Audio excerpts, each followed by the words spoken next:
जय सिया राम, हरिओम।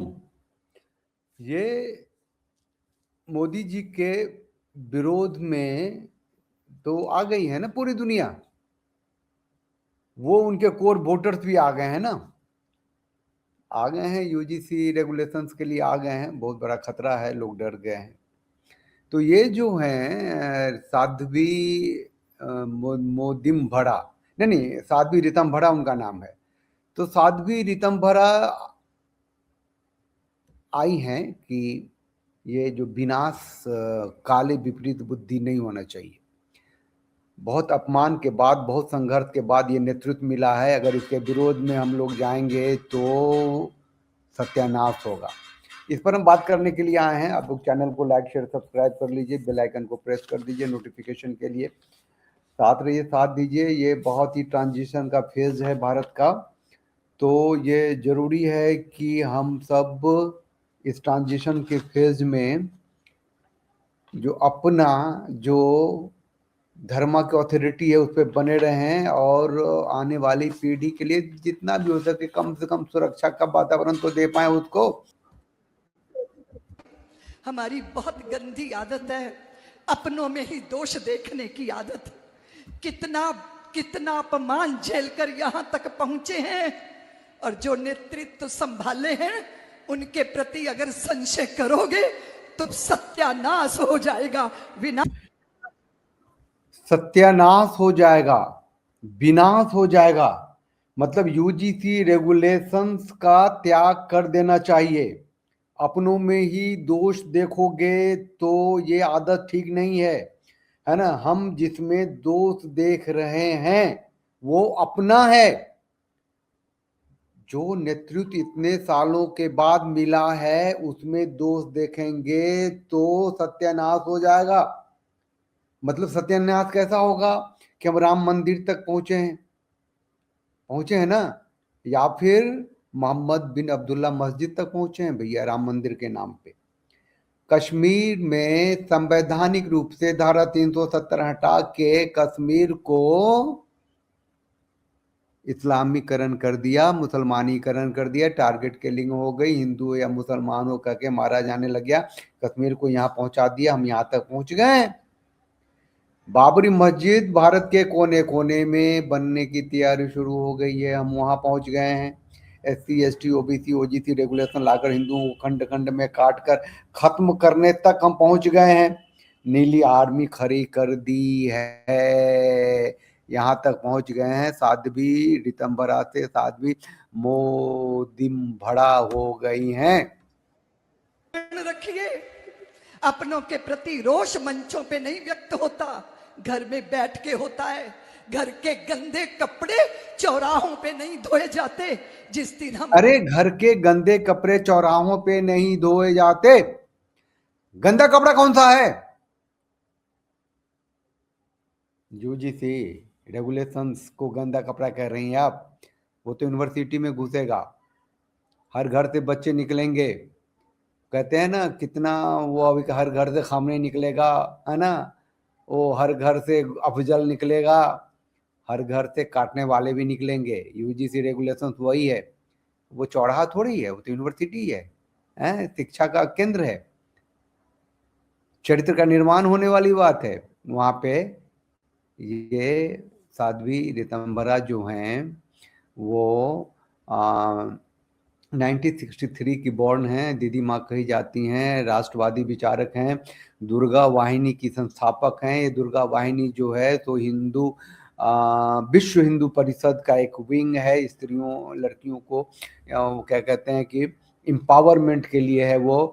फिर राम मंदिर आंदोलन से जुड़ी, मोदी जी ने 2025 में इनको पद्म भूषण सम्मान से सम्मानित किया। लुधियाना की थी, बचपन का नाम निशा चौधरी था। 16 साल की उम्र में ही स्वामी परमानंद गिरी से इन्होंने दीक्षा ली, संन्यास ग्रहण किया। उन्हें 1991 में दुर्गा वाहिनी, और वृंदावन में इनका चलता है वात्सल्य ग्राम। वात्सल ग्राम जो है निराश्रित स्त्रियों और बच्चों के लिए है। सनातन की सेवा करती हैं, गौ सेवा, नारी सशक्तिकरण के लिए काम करती हैं। और जिंदगी के इस मोड़ तक आते आते ऋतंभरा जी मोदिम्भरा हो गई हैं। ये थोड़ा दर्द की बात है। वैसे बातें इन्हीं के मंच पे काजल हिंदुस्तानी आई थी, वो धो के रख दी थी, है ना, चाहे वो द्रोण हो, भीष्म हो, है ना, सारे मारे जाएंगे जो पापी हैं। और यहीं पे ये कह रही हैं कि मोदी सीधा कह रही हैं कि भैया जो नेतृत्व मिला है उसके विरोध में जाओगे तो सत्यानाश होगा। आगे सुनते हैं क्या बोलती है। ये सीख लेंगे, दुनिया की कोई ताकत हमारी आंख में आंख मिला के देख नहीं पाएगी। बहुत सारी बातें ऐसी हैं जो व्याकुल करती हैं, अच्छा नहीं लगता, लेकिन इसका अर्थ ये नहीं होता अगर शरीर में फुंसी पैदा हो गई तो क्या शरीर की हत्या कर दोगे या उस फुंसी का इलाज करोगे? मैं हिंदू समाज कैसे इलाज होगा? ये करें ST SC OBC UGC regulation फुंसी है, और शरीर तुम्हारा नहीं है, मोदी का है, तो फुंसी के लिए मोदी को हटाओगे? ये एक्सट्रीम ऑफ क्रुएलिटी है ये इनकी भाषण में। ये मतलब जो इनको इनके प्रशंसक हैं या जिनके लिए इन्होंने काम किया है, जो आज भगवाधारी हैं, सन्यासिनी हैं, जो इनका अस्तित्व है, जो इनका सम्मान है, जो लोग इनको अपने उस सब के प्रति क्रूर हो गई हैं, हिंदू एट लार्ज के लिए क्रूर हो गई हैं, क्योंकि ये मोदी सरकार की संवाहक हो गई हैं, उसकी प्रवक्ता हो गई हैं, और अपनी मतलब जो भाषा है, जो भाषा की क्लिष्टता है, जो इन्होंने सीखा है, उसको लेकर के क्या बोल रही हैं। आज से यही निवेदन करती हूं कि आपके सामने एक राक्षस है, उस राक्षस को पहचानो हिंदुओं, और वो है विमर्श, जिसको तुम नैरेटिव बोलते हो। इस देश अरे में रे रे रे नैरेटिव, हमने सोचा कि आपके सामने वो राक्षस है, UGC की नाम लेंगी, रेगुलेशन की नाम लेगी, जो काट रहा पीट, नहीं नहीं, वो विमर्श। विमर्श ये कह रही है नैरेटिव, वो जो नैरेटिव है इनके हिसाब से कि UGC रेगुलेशंस जो है, जो सब सामान्य कैटेगरी के सवर्णों के बच्चों को और जो दलित हैं, जो अपना तथाकथित ST OBC है, उनके बीच खाई पैदा करती है, लड़ाई पैदा करेगी, वो इनबॉर्न क्रिमिनल बनाएगी सवर्णों को। वो नैरेटिव जो है वो राक्षस हो गया है। साध्वी ऋतंभरा जी, आप सन्यासी हैं, आप क्या बोल रही हैं? आप क्या चाहती हैं? हैं? हैं?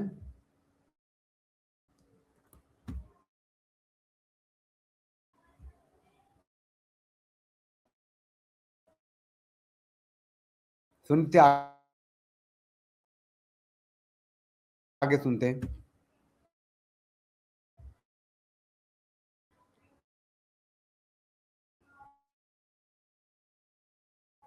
क्या हो गया नेट को? क्या हो गया भाई? चलो,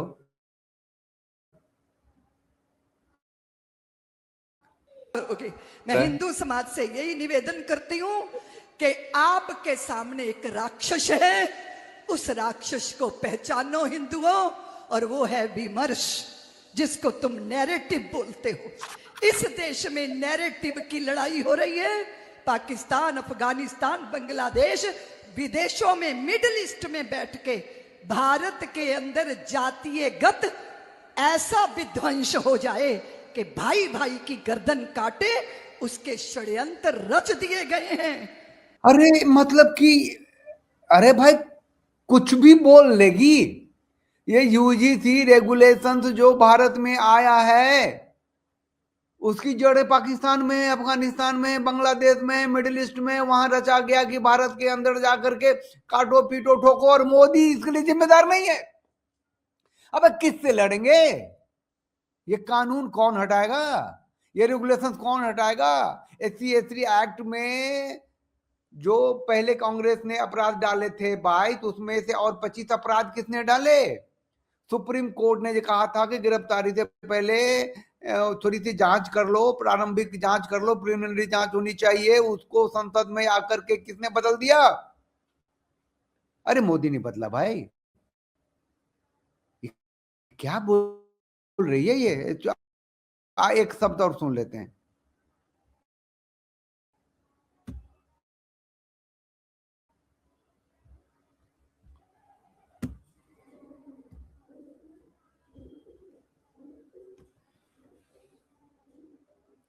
आप उसे परवान मत चढ़ाइए। इसलिए यही मेरी करबद्ध प्रार्थना है कि हम यदि आपस में बट जाएंगे, हिंदू चेतना के बिंदु धुंध लाएंगे, वाल्मीकि सीता को कैसे निभाएंगे, राम शबरी के बेर कैसे खाएंगे, हरिजन स्वर्ण पिछड़ों के ये नाते, इन्हें तोड़ने की जो साजिश रचाते, उन्हें हम धूल में मिला के रहेंगे। हम अब यह है कि अब मोदी भक्ति में रम गई हैं, जो भी है जैसे भी है आप सबके सामने है। आप अपनी प्रतिक्रिया लिखिए। एक बार तो इन्होंने यह कह दिया कि भगवा आतंक कह दिया था। अरे भगवा आतंक उन्होंने अंदर में ठोसा था, आप तो बाहर से ले आए हैं ना। भगवा आतंक कहाँ से ले? नीली आर्मी ले आए हैं ना आप। आए हरी चादर तो चढ़ाते चढ़ाते नीली आर्मी को साथ मिला करके जो भगवा का सुरक्षा कवच था उसको खत्म करने का काम तो मोदी ने किया है ना भाई साहब। आप लोग जो कुछ भी इन्होंने कहा है उसको ध्यान से सुनिए और संभलिए, अपनी चेतना को जागृत रखिए। अगली पीढ़ी को अगर सुरक्षित रखना है तो भैया बोलना पड़ेगा, सोचना पड़ेगा, उस दिशा में आगे बढ़ना पड़ेगा। और राक्षसी प्रवृत्ति जो दिखाई है हिंदू को काटने की, पीटने की, उस पर काबू पाना पड़ेगा। और वो मोदी एंड कंपनी ने किया है। मोदी जी उसके शीर्ष नेता हैं, मोदी जी उसके लीडर हैं। जय सिया राम, हरिओम।